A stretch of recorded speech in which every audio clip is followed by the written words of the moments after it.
Paddy Power stream all UK and Irish racing live on your mobile, tablet or PC. Unlike some other high street bookies, Paddy Power, you beauty! Hi and welcome to the Racing Podcast. My name is Tom Kerr. I'm joined today by Graham Rodway, David Jennings and Frank Hickey, and we are looking ahead to Super Saturday, the busiest racing day of the year, just about. It might not be actually. Maybe Boxing Day is busier, but it's bloody busy anyways. Guys, what's your take on it tomorrow? Is this a day that you look forward to? You think, here we go, thick and fast, the action's coming from us from every direction, or is it too much? DJ, you've always got an opinion. What do you reckon? Well, first of all, I'm just privileged to be in your company, Tom. Shut up. You have actually become a famous figure in the Jennings household now. And my sister, who has absolutely no interest in racing, rang me the other day and she said, do you know this Tom Kerr fella? And I was like, yeah, I know Tom. And she was like, he's not bad looking. And I says, he's all right, yeah. For a Scotsman, he's all right. And then she goes, what's this whole thing on Twitter about the whip? And never in my life did I think I would have a conversation with my own sister about the whip, but I did. So you are completely famous in the Jennings household. Bloody Tom hell. Kerr. I've started the conversation. I've taken the whip debate into previously never expected corners of the world, apparently, then, haven't I? You certainly have. So if that was your sole intention, it certainly worked. It wasn't my sole intention, but it's good to know people are talking about but it. Super anyway. Saturday, great, yeah. Sure, the more the merrier. That's my motto in most things in life. Graham, I'm sensing that not only do you have a view in this, but so do your children. Yeah, you've caught me on a rare sort of day where we're really struggling to fill the rota, and Pietro was so desperate to have a day's holiday today. Don't ask me why. But I ended up getting roped into doing the shift from home with two screaming kids. So I'm doing my best. Well, we're glad you could make it, and we're glad they can make it as well. What are their names? And how old are they? Finley and Evan, and they're 2 and 6 months. Budding racing tipsters as well, do you reckon? They're already tipping more winners than me, yeah. So, although many people would say that's not that hard, but we'll see. And how are you doing, Frank? Do you have an opinion on whether tomorrow is too much or just the right amount? Some might see it as too much, but to me, I have the day off. I'm just going to sit at home, send the missus out of the house, and I'm either going to be very happy come 6 o'clock or very pissed off at myself. So okay, well, I'm looking forward to rolling the dice and see what happens. Yeah, good man. Well, let's crack on without further ado and work out what we're going to be. We're going to be pinning our hopes to tomorrow. It's a blockbuster day, and where else to start with than the blockbuster race par excellence, the Darley July Cup, in which we've got Caravaggio, Lamato, Harry Angel, the Tin Man. It's a AAA lineup. Who are we siding with? Graham, first of all, what do you reckon? Yeah, it's an absolute cracker, isn't it? I mean, we've got probably the most exciting sprinter for many years, Caravaggio, lining up against a bunch of confirmed top-class sprinters in Lamato, the man Harry Angel. I don't know, I think Caravaggio is obviously going to be extremely hard to beat, whether he should be quite as short as he is. On that note, Graham, we'll just quickly bring in Catley because we need to get the prices for this one. Frank, what? Lamato 4-1, the Tin Man and Harry Angel are 6-1, Taz Leet 8-1, and we're 25-1 bar.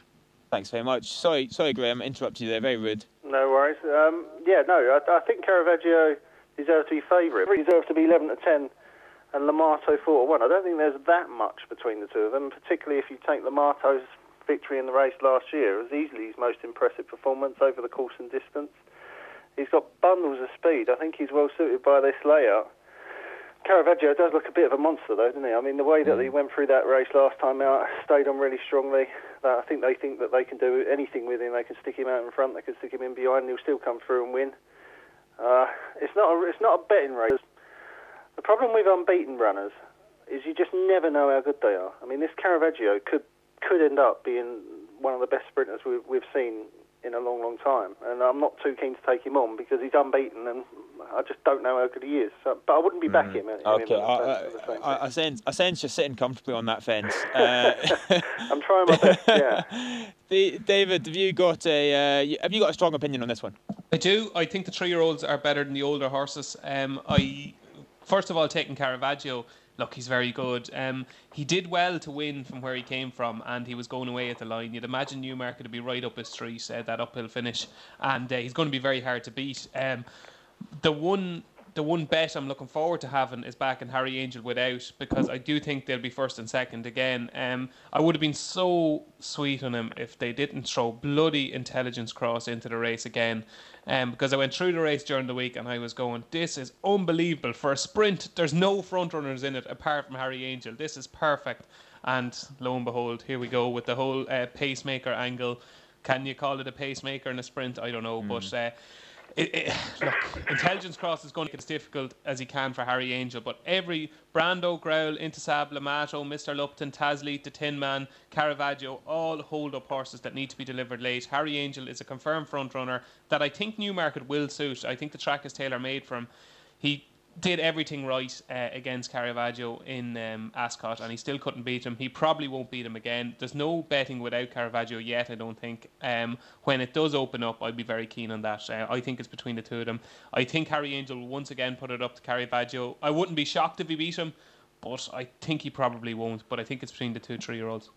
Excellent. Frank, just to confirm, no betting No betting as yet. yet. Probably will be up this evening, probably about 5 o'clock, I would imagine. We'll have that priced up. Funny you say it, David, I actually priced this race this morning, and my comment on Harry Angel was, would be very short in the betting without.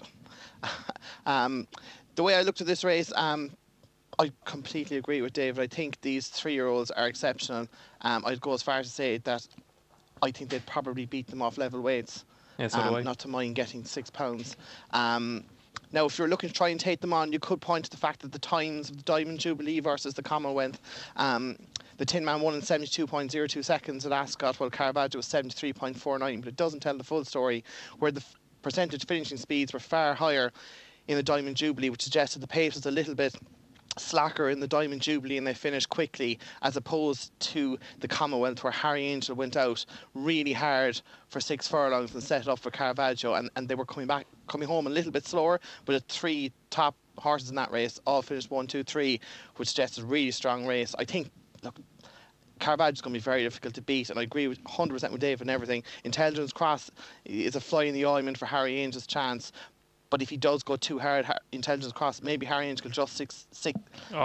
He can just sit second and kick a furlong out. Now, the one other opinion I had in it is that, for me, Tasleet was the best horse in the Diamond Jubilee, and I would fancy him to beat the other 2. That's pocket talk now, Frank.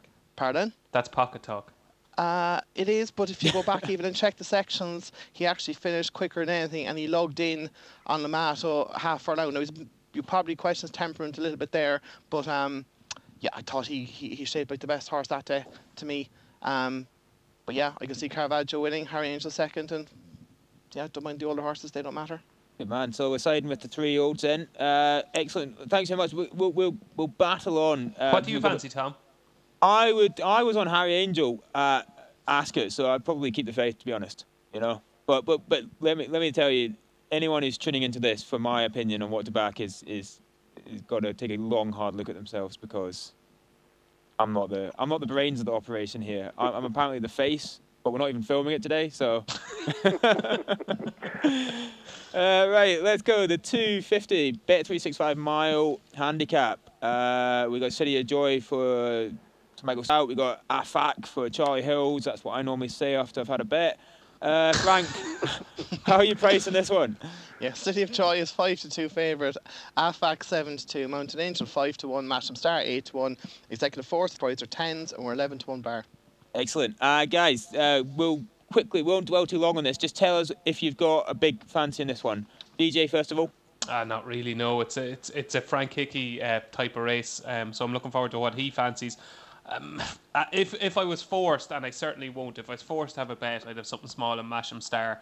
I don't fancy the favourite. I think City of Joy is certainly a lay, But like, there's any amount of them you give chances to here. Matt's Prize is a small chance. Mountain Angel is very consistent. Likes Newmarket. Wouldn't be surprised to see Executive Force bounce back to form. But I just think Masham Star is probably the most solid. But I can't wait to hear what Frank fancies. Good man. We'll keep the viewers and listeners rather in suspense for one more second. Graham, quickly. Well, I'm glad that DJ didn't say he was waiting on my opinion, because this is another race that I really do not have much of a clue on at all. It's full of horses that were in my tracker and just keep disappointing. You know, it's like Medihim, so disappointing after finishing second. How many horses have you got that in that tracker? There's over like. It's into 4 figures. There's over 150. easily over 150. City of Joy was in the tracker for a while. I did get a payday out of him, but then he disappointed last time out. And then the other one that was in the tracker was Maps Pride. And look at that one's form, 5-0. I backed that both times. One of them's bound to go and win it. You know, now that I'm not going to back him, but it's not my sort of race. I don't fancy anything in it. Right, without further delay, Frank Hickey, this is your sort of race, so tell us the winner. Yeah, City of Joy will win. Oh, no. I know Tails against him. He got his run interrupted, the 2 furlong pole, the furlong pole at Ascot, arguably drawn on the wrong side on that day. Now, I know that they think that maybe 10 furlongs might prove his best trip eventually, but I think as long as there's a strong pace to aim at, and you'd imagine Masham Star will go out in front and set it up for him, I think he'd be very difficult to beat. Now, Afak was a plunge horse in that Britannia as well. He should uphold form at Mountain Angel on their Doncaster run. That race has worked out really well, but yeah, I'd say City of Joy be very difficult to beat. Sam, can you take out the bit where I go, City of Joy definitely won't be winning this, please? That's going to stay in. I could be clearly wrong. All right, Bunbury Cup, named after Sir Charles Bunbury, who introduced both the guineas. Didn't you know? More interestingly, Graham, what are you backing? I really fancy one in this. Yeah, quite a good price. Von Blucher. Unbelievable. We finally got an opinion. I've got a strong opinion on this one, yeah. Von Blucher. Jesus. What price is that? What price is that, Frank? It is 25 to 1. Yeah, I was going to say, scroll right down. Yeah. This horse was really well regarded when trained by John Gosden last season. It went off favourite for almost every start last season. And it only won once, but that was at the course, on the July course. I was there. It was very impressive over a mile.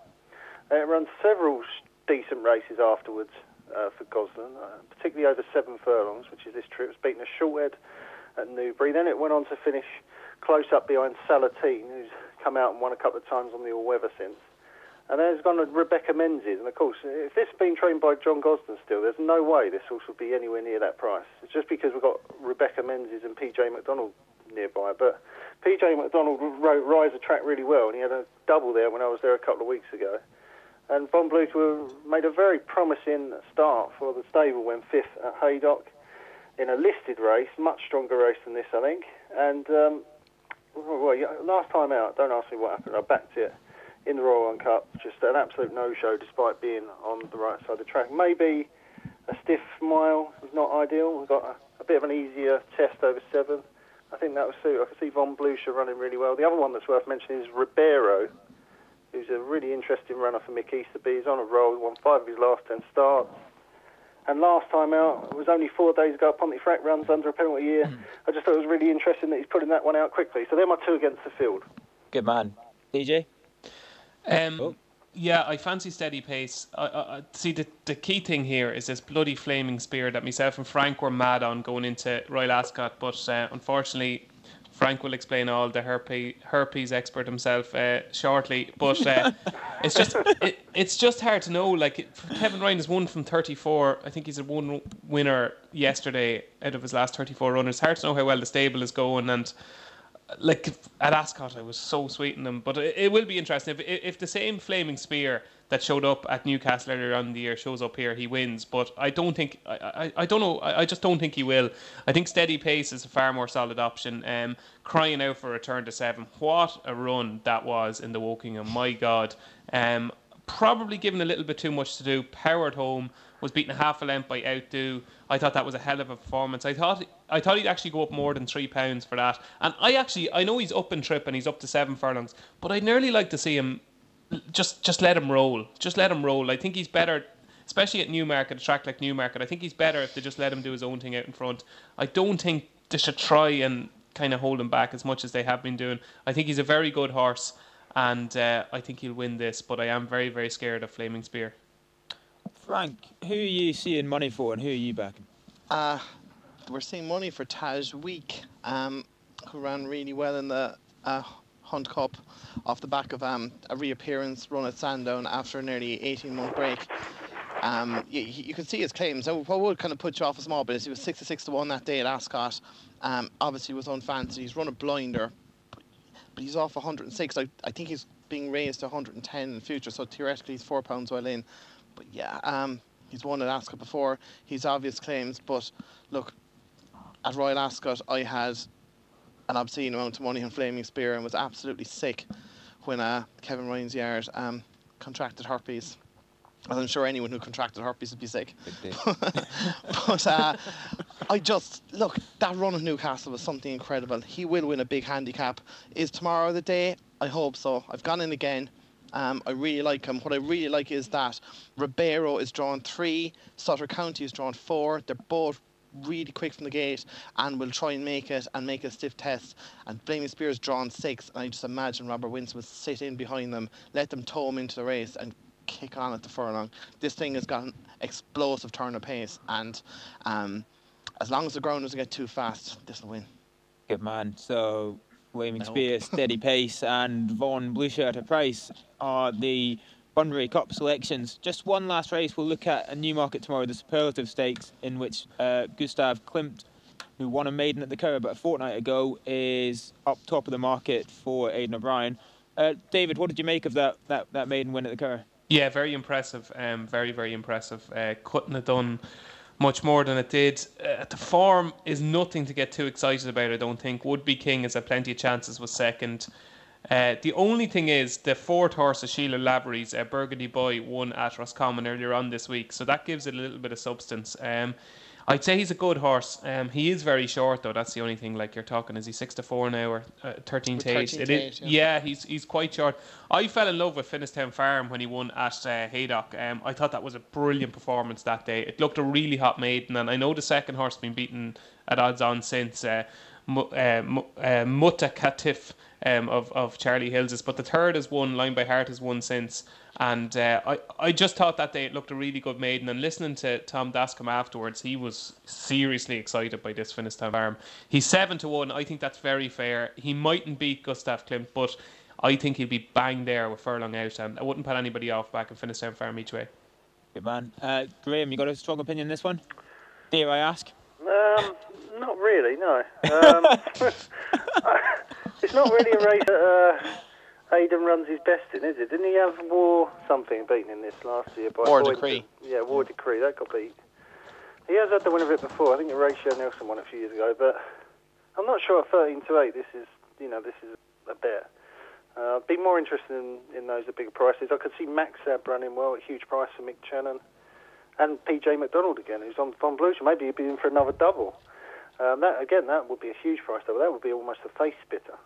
And the man, I could see that running well for Charlie Appleby, who's obviously absolutely flying, and Godolphin love this meeting, love this course.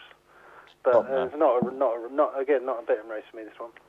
Okay, we'll barrel on across Irish Sea to the Curragh, where we've got the Irish Oaks with Enable going for the Oaks double. First of all, very short in the market. Frank, just give us a rundown of the prices, please. Yeah, can you just give me 1 second there, please? Sorry, I've come to you too quickly. Yeah, just when I'm here, that Finnistown Storm has a massive chance in that race. I really fancy him. Enable is 2-5, Coronet 6-1, along with Rain Goddess. Alluringly 14-1, Naughty or Nice 20-1, and 40-1 Bar. Good man. First of all, is there any reason why we should not expect Enable to bring up the Oaks double? Anyone got a view on that one? No, there's no reason why she shouldn't win. I mean, she's beaten half of them, hasn't she, already? And she did it easily. Ground won't be a problem. She'll just win, won't she? DJ? Yeah, I actually think this is really, really straightforward. I think Enable wins, and I think Rain Goddess is second.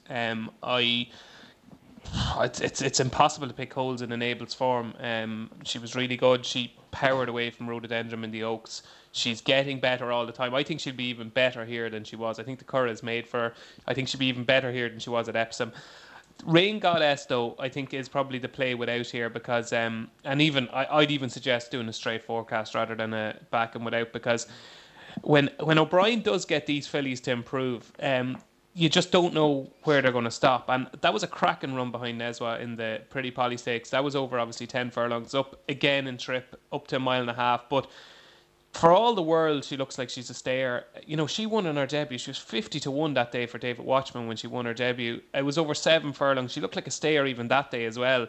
Only stayed on to lead close home.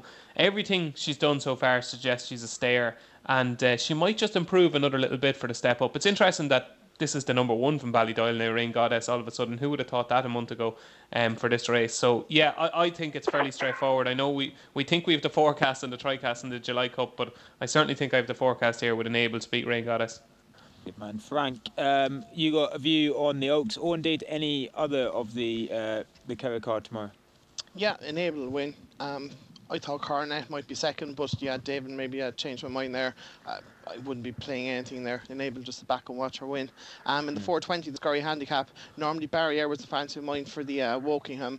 Yeah, he ran okay in 9th. He's back in what looks a softer handicap. Pat Smullen's booked. He actually got dropped £1 for that run at Ascot.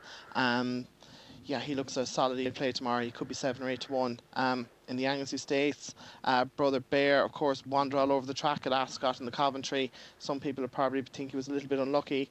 Could well have been the best horse in the race, but I'd be willing to take him on with Jim Bulger's Theobald. He was well backed on debut at Leopardstown. He won really well, but at the same time, he looked like he'd come on a fair bit for the run.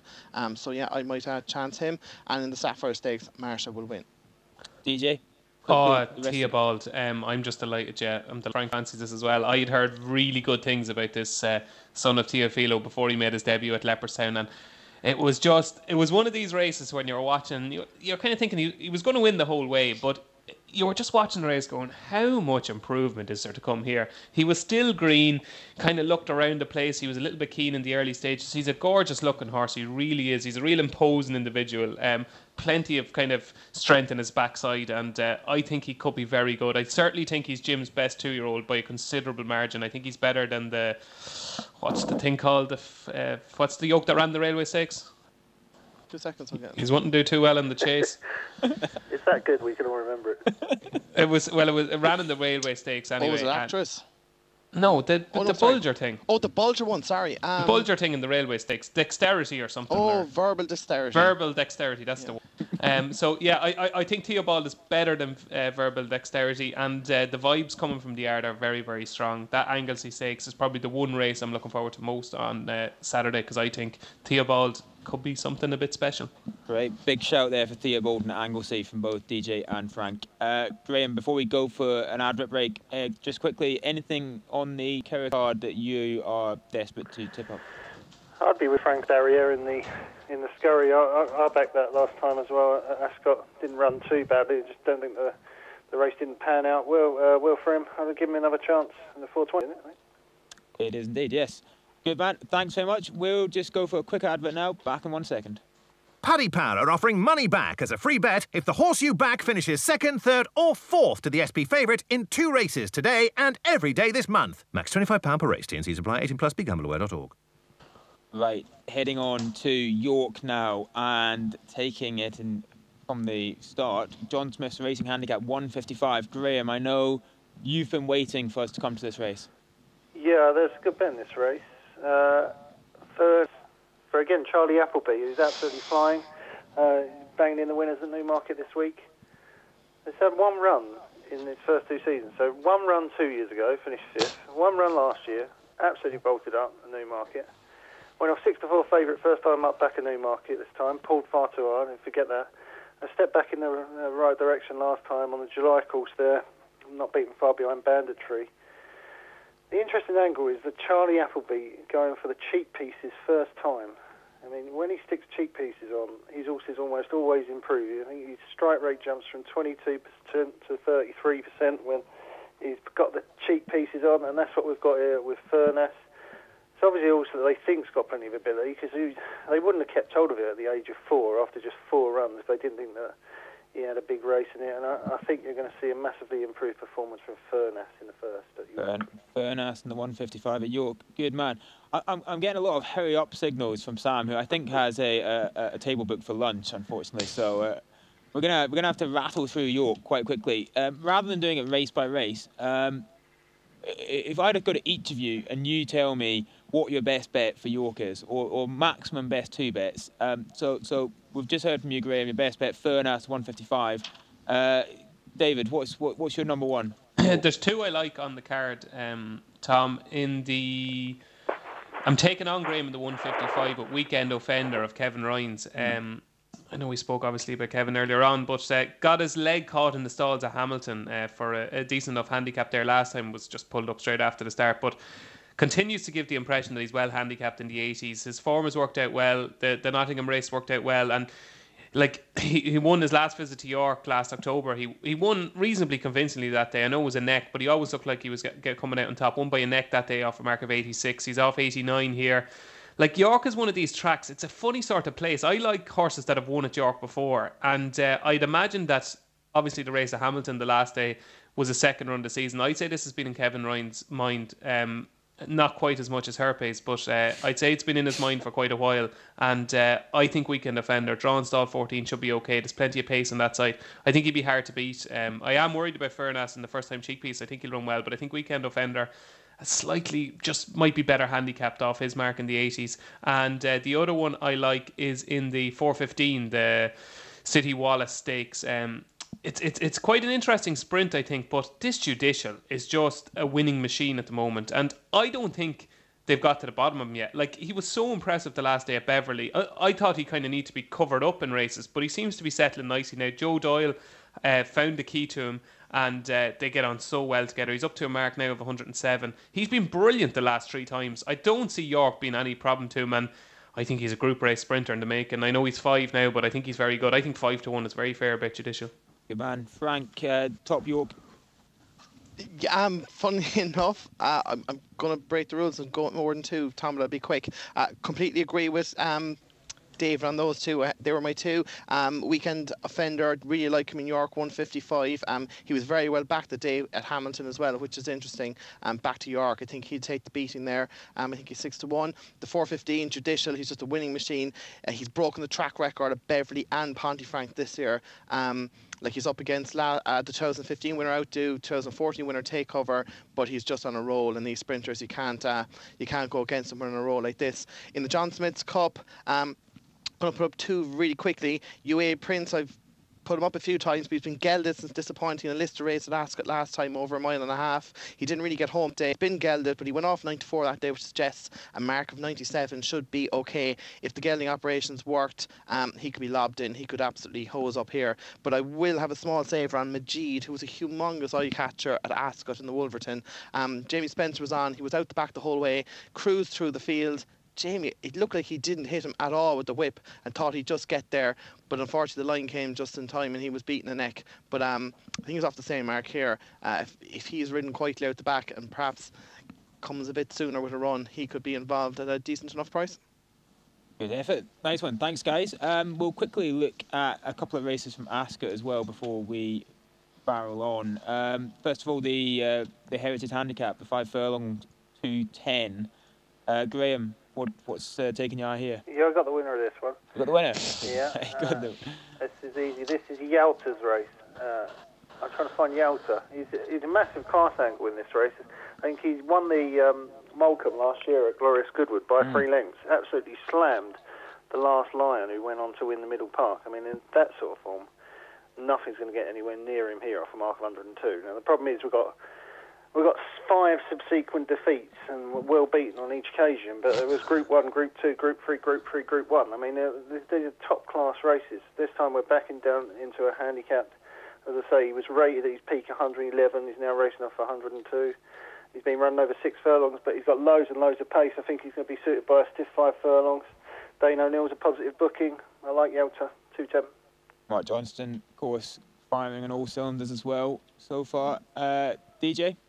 Sorry about this, Graham, but I really like one against you. You're after tipping horses here that I have no idea. Like, if either of them ones win, the bizarre one of 50-1 in the other place, or Yalta, like it will be the biggest shout in the history of the racing postcast, because I can't see it with either. So fingers crossed for you. But this What about Orion. the double? Yes, yeah, that would be some double. I have to do a tenor double or something. But this Orion's Bow, it has to be the day for him. My God, how unlucky was he at Newcastle the last day? Just at the time he needed a clear run, he just didn't get it. And I think he's in the form of his life at the minute. He's up to a career high mark of 104, but he hasn't, like, he was a winning machine last season. I think he won the guts of 5 on the bounce last season. And while you see his form figures this year, 6-4-0-3, you kind of say to yourself, do you know, he's not the same horse this year. He's better. He was unlucky, I thought, at Ripon. Then he went to Haydock, where he was forced to make his own running. He got no luck in running at all next time at Musselburgh. Then he went to Newcastle last time. He sent off 2-1 favourite, and again, just so unlucky. He was only beaten a length and a quarter that day by line of reason. He's a class act in this race, I think. And I think he'll win Orion's Bow in the 2:10. And later on, obviously, the Summer Mile is on. Why is the racing so late, by the way? Is it to do with Wimbledon or something? Why is the July Cup so late? What? July Cup is not till like 4:35, yeah. Yeah, it's usually 3:35 or 3:45, isn't it? It's because there's so many big races, they can't possibly fit them all in. They're all late though. Even this is 3:50. This Summer Mile. It's I think that the coverage is later. I have a feeling it's for Wimbledon, but that's just a guess. But obviously, Muta KF is the interesting one here. What a run that was against Ribchester. This should be bread and butter. He looks an absolute certainty. Good man, Frank. Just quickly, what were we looking at price wise for the guys' selections? Orion's Bow and Yalta in the Heritage Handicap. Yeah, Orion's Bow is 6-1. I'll run through the price quickly. Danzino 9s, Edward Lewis 10, Lexicon Abbey, Royal Birth, Son of Africa 12, Squats, Polybus, Harry Hurricane, Dr. Danicus and Yalta 14s, or 16-1 bar there. I'm going to go against the lads. I think one thing about that race that turned me off it was that most of the horses towards the head of the market are more 6 furlong specialists than 5. It was just worrying me a small bit. And there's one horse here who ran the Wokingham and ran really well until just inside the furlong, and that was Harry Hurricane. He doesn't get 6. Back to 5. He was only touched off in that Scottish sprint at Musselburgh, beaten a neck by line of reason. He's only £2 higher. I think he can go well at a price. It's about 14-1. In the 240, Nail of Richard Hannon improved for his reappearance last year and the year before. So he's won his second starts the last 2 years, but he won his reappearance this year at Nottingham. And the second, Roderick, came out and won at Yarmouth during the week. He's only got £4 for it. Potentially lenient. He's only 5. He's only had, I think, about 11 or 12 runs. So he's relatively unexposed, and his half-brother Domination improved as he got older, winning at Royal Ascot as a 7-year-old. There was a few Sexter types in there, like Burgilios, Banditry, and particularly Lareb. But this Nail could be an each way price. He could be like 8 or 9-1. I'll have a play on him each way. In the 315, Luna Bear won the handicap debut, Newmarket. But the second Turning Gold has won really well twice since, and when he's reassessed, he'll be after going up more than a stone. Luna Bear only got £4, and they're claiming 3 off him here. Again, he might just be under the radar a small bit against a couple of Sexter types in Mittens and Tirana, who are likely to form the market. So he'll be an each-way play against them. I agree with David. Mutakayev will win. So let's ask it. Thank you very much, Frank. Before we go on to the Saturday naps, just a quick opening for anyone. If there's any races tomorrow we haven't mentioned specifically, you've got a big shout in. Speak now or forever hold your peace. I have one. With 2. The 215 at Newmarket, Cheval Blanche ran in the Sandringham over a mile off of marker 90. She absolutely cruised through the race until the furlong pole. Clearly didn't get home over a mile that day. She's actually been dropped 4, and they're claiming off her. Tom O'Cran rode her at Ascot. I think it was Lou Stanford's up this time. So she was a very impressive winner at Salisbury the time before, and I'd be willing to give her an each-way shot in the 215. She should be again 7 or 8-1 at least, I think. And in the 505, Silken Dancer, won a maiden at Windsor over 10 furlongs. It took him about half a mile. Can't remember who rode that day, but it took him about half a mile to pull him up after he crossed the line. And he beat an 85 rated horse called Cross Step that day. I think he's making his handicap debut tomorrow. Stepped up to 1.5 miles. It looked like he had plenty more to give the last day, and could be well treated in the 505. Top man. Thanks so much. Graham, DJ, anything else you want to nominate quickly? 5 o'clock at Ascot, Bin Batuta for Saeed bin Taror. This horse has been running on the wrong ground virtually its whole life. The only 2 times that it's had any sort of ease in the ground, it has been so impressive. It bolted up first time out on good ground at Windsor, and then first time out at Donny this year. It says good ground officially, but all the jockeys were coming back saying there's a bit of coneage and wants good, good to soft ground, blah blah blah. And it won quite a hot handicap, beating First Nation and Khalidi. Khalidi's gone on. Obviously, he finished second in the Group 2 at Royal Ascot, now rated 114. That's top-class form. Then Batuta, again, ran on fast ground last time at Royal Ascot. First-time visor, flew home to finish behind Ati Purse. This time we're switching the headgear visor to cheap pieces. And we've had the rain at last. It rained all week. All right, it's probably not going to be on the soft side, but it certainly won't be any quicker than good. It didn't rain all week. It rained for like one afternoon. It did where I was. That's because you have 2 kids, Graham. It certainly Tuesday, Wednesday, Thursday. It absolutely poured down, and it was good to soft ground this morning at Ascot. I see it's drying up now. It's back to good, but there's no way on the round course it's going to be any faster than good, and that will really suit Bin Batuta in the 5 o'clock. Great. Thanks so much, DJ. Shout out for anything else? Yeah, just one kind of obscure one that probably Salisbury's not a card that everybody's going to be looking at. But if you've done your brains for the first half of the day, the 750 at Salisbury Solo Mission still looks well handicapped up in trip and should take the world of beating for Danny Muscat and William Haggis. Surely no one's still going to be pumping at 750 tomorrow night at Salisbury after all that racing. Jeez. Paul Keeley, I would say, probably will be. There's an exception to every rule. Okay, I'm going to do Saturday Naps in a second. Hit the jingle, Sam. This will not be beaten. Excellent. Graham? Yeah, Frank mentioned it. UAE Prince in the John Smith's Cup.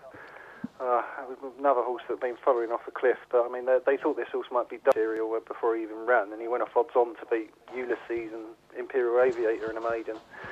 He's been a bit disappointing since, but he won nicely first time out this season. I think it was at Ripon from a bad draw, and last time out Ascot, not sure what happened, but he has been gelded since. I expect a big run from him. Yeah, he could be really well treated. Thank you very much. Excellent. Frank? As much as I want to put up Flaming Spear, and I'm going to go to Chester for the 335. A horse called Here and Now beat Stradivarius last time out at Chester over 1.5 miles, I think, and he's stepping up here to 1.6 miles. He got £10 for that, but of course Stradivarius went away and won the Queen's Vase at Royal Ascot, so he still looks well treated off 87. It's effectively a match against the Mark Johnson Hogefield. That's up £7 for winning over 1.5 miles here as well, but the form of Here and Now's handicap win looks a bit stronger, and I take that to win. Right. David? Unbelievable. Of all the racing everywhere, and Frank Hickey goes and plucks what I was going to give. But anyway, I have a plan B. Because I was hemming and hawing. Pull it up as well. No, I was hemming and hawing between 2. So I know people like to do a treble with our 3 tips and throw their money away. So I'm going to go for the race beforehand, because I think this has to be the day for Gelata in the 3 o'clock at Chester. Just think that the question marks, like Cool Company is giving weight away. Jungle Cat is up and trip and first time blinkers. But Gelata, 7 furlongs, Chester, inside draw, Franberry, ground perfect, trip perfect, track perfect. Everything that could possibly be right for Gelata is right for Gelata. So I'll be bitterly disappointed back over 7 if Gelata cannot win the 3 o'clock at Chester. But Here and Now will win as well. Well done, guys. So we got UAE Prince in the John Smith's Cup, and Here and Now and Gelata at Chester. Quick competition winner shout here. Every week we give our listeners and viewers a chance to win a free £25 or €25 bet courtesy of our sponsors, Paddy Power. Monday's question, and I swear to God these get easier every time I do this, was who is favourite for Thursday's Princess of Wales Stakes? The answer was Frontiersman, and the winning entry was sent in by Paul from Surrey, who will find a free bet credited to his Paddy Power account. Quick advert now, and then we'll be back in a second. Paddy Power are offering money back as a free bet if the horse you back finishes second, third or fourth to the SP favourite in 2 races today and every day this month. Max £25 per race. T&Cs apply. 18 plus. BeGambleAware.org. Welcome back. Just to remind you, I'm here in the studio with Graham Rodway, David Jennings and Frank Hickey. I'm Tom Kerr, and we're just going to quickly have a look at Sunday's racing to wrap up this colossal weekend of racing. David, we'll start with you. A couple of group races at the Curragh on Sunday. Kilboy Estate 310 and the Minstrel Stakes 345. What are you interested in? Yeah, I definitely have the winner of the Kilboy Estate Stakes, and I'm not sure if I have the winner of the Minstrel Stakes. But Graham will love this now because I know he hates this horse. But I think Laganor will win the Kilboy Estate Stakes. Look, she's a serial loser, but I think this is going to be the day for her. She has a bit of ground to make up in Turret Rocks from earlier on in the season, but has ran well twice since, and she just didn't quite get home in the Pretty Polly Group 1. Travelled as well as anything to the 2 furlong pole that day.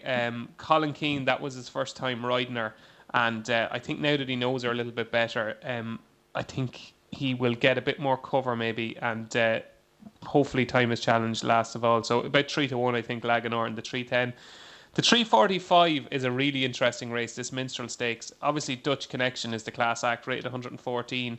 James Doyle takes the ride for Charlie Hills. That was a good run, and the Queen Anne behind Ribchester was only beaten 6 lengths, and I know it was his first run of the season, so there should be more to come. And he's the class act of the race. He'll, but I wouldn't be as keen on him as I am on Laganor. Thanks very much. Graham, what's any fancies yourself over in Ireland on Sunday? Not in Ireland. I must admit, after tomorrow, I think I'll be... We'll come back to you in a second then. I'll go to Frank, because Frank never lets us down. Yeah, the Kilboy Estates. I've some really technical notes here. The first line I have is, Jesus, what a shite race for a Group 2. This is just like Hound Central, isn't it? But there was one that I kind of made a small case for, and that's Wilhelmina. Wilhelmina. And the only reason is they thought an awful lot of her last year. She was second in Goodwood on her debut, and then she went to Newmarket, hammered Laugh Aloud, who was Fav for the what's the Mayor's Mile race, until she was pulled out at Ascot. But her form kind of tailed off a little bit after that, but she came back and won the Nottinghamshire Oaks over 10 furlongs last time, and now the form of that race wouldn't be overly strong, but just it seemed to show that she was back to her form. They really like her. Turret Rocks I wouldn't rely on. Laganor, she's plenty of ability, but like her, and Pocket Full of Dreams, a hound. So I just take a small chance on that. And Dutch Connection just wins, doesn't he? Outside of Group 1 company, this fella is just really solid. And while Spirit of Valour ran a great race in the Jersey, I think he has it to do to beat Dutch. One of the lads in here actually backed Spirit of Valour in the Jersey, at a huge price, Jay Dilger, to start working with us. He actually really fancied it and started telling people to back it. How unlucky was he?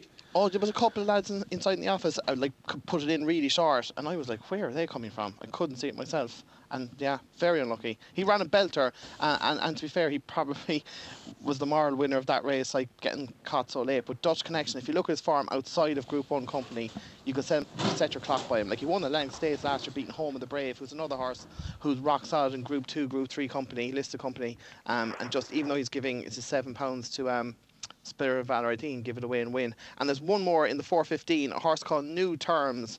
Now, for anyone who didn't see her win at Fairyhouse last time, it's worth going back and watching the video. She ran second on debut to Curragh, went to Listowel, ran an absolute shocker. Now, she stumbled a little bit and had an excuse or two, but still she was definitely beat when she stumbled. But she went to Fairyhouse, and I was like, this thing's an absolute good thing. And half a mile out, she was off, and it's like, Jesus, what's after happening? She's useless. And next thing, she passed 1 or 2 in the straight, and she still must be 10 lengths off the lead. And you think, God, she might get there. And she ends up not only getting there, but winning by 3.5 lengths. And you're like, this thing is absolutely a bit of a monkey, but she's obviously got a massive, massive engine. And she's stepping up from 7 furlongs to mile, I think, here. And off a mark of 87, I'd say she's a fair bit better than that. But she's definitely got temperament issues. If she learns to focus and give it all, I think she'll if she does that on Sunday, she'll win. Thanks, guys. Okay, Graham, you were going to say something about Sunday's racing before I cut you off. Here's your chance. Well, it's all jumping, isn't it, in England? It's just absolutely ridiculous. You know, we've got about 50 fixtures all on the flat tomorrow, and then we've got 3 jump fixtures on Sunday. I just got to stop you there, but Perth is not in England. Fair enough, yeah. In England and Scotland. But I don't think Scotland wants you after your whip argument, Tom. 4:10 at Perth. Valse de Granville would be the one that if I had to have a bet on Sunday, I would back. Tom Jewell's absolutely flying. He has plenty of winners at Perth. This one ran quite well at the track 2 starts ago, and then wasn't beaten all that far at Uttoxeter last time. I think he's back on a handy mark, sort of rated higher than 128 at his peak. I could see Valse de Granville running well, but after Saturday's marathon of racing, I don't think I'll be spending too much time in front of the TV watching jump racing on Sunday afternoon. Maybe it depends how much you win or lose. I'm actually going to cricket, actually. So okay. It's time for a bit of cricket. Excellent. And on that note, guys, thanks so much for joining me. Graham Rodway, David Jennings, and Paddy Powers, Frank Hickey. Really appreciate your time, guys. Hopefully, we've given all of you listeners a whole bunch of winners. It's certainly going to be a huge day of racing tomorrow, so do enjoy.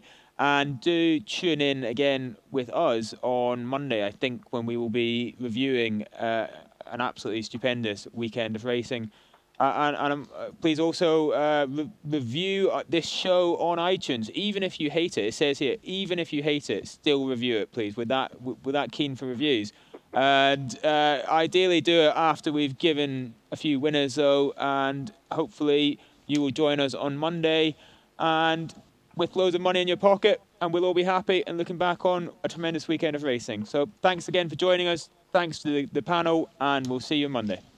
Check out Paddy Power's new and exclusive Cash Card Plus, available to use online, at ATMs, or even down the local. Paddy Power, you beauty!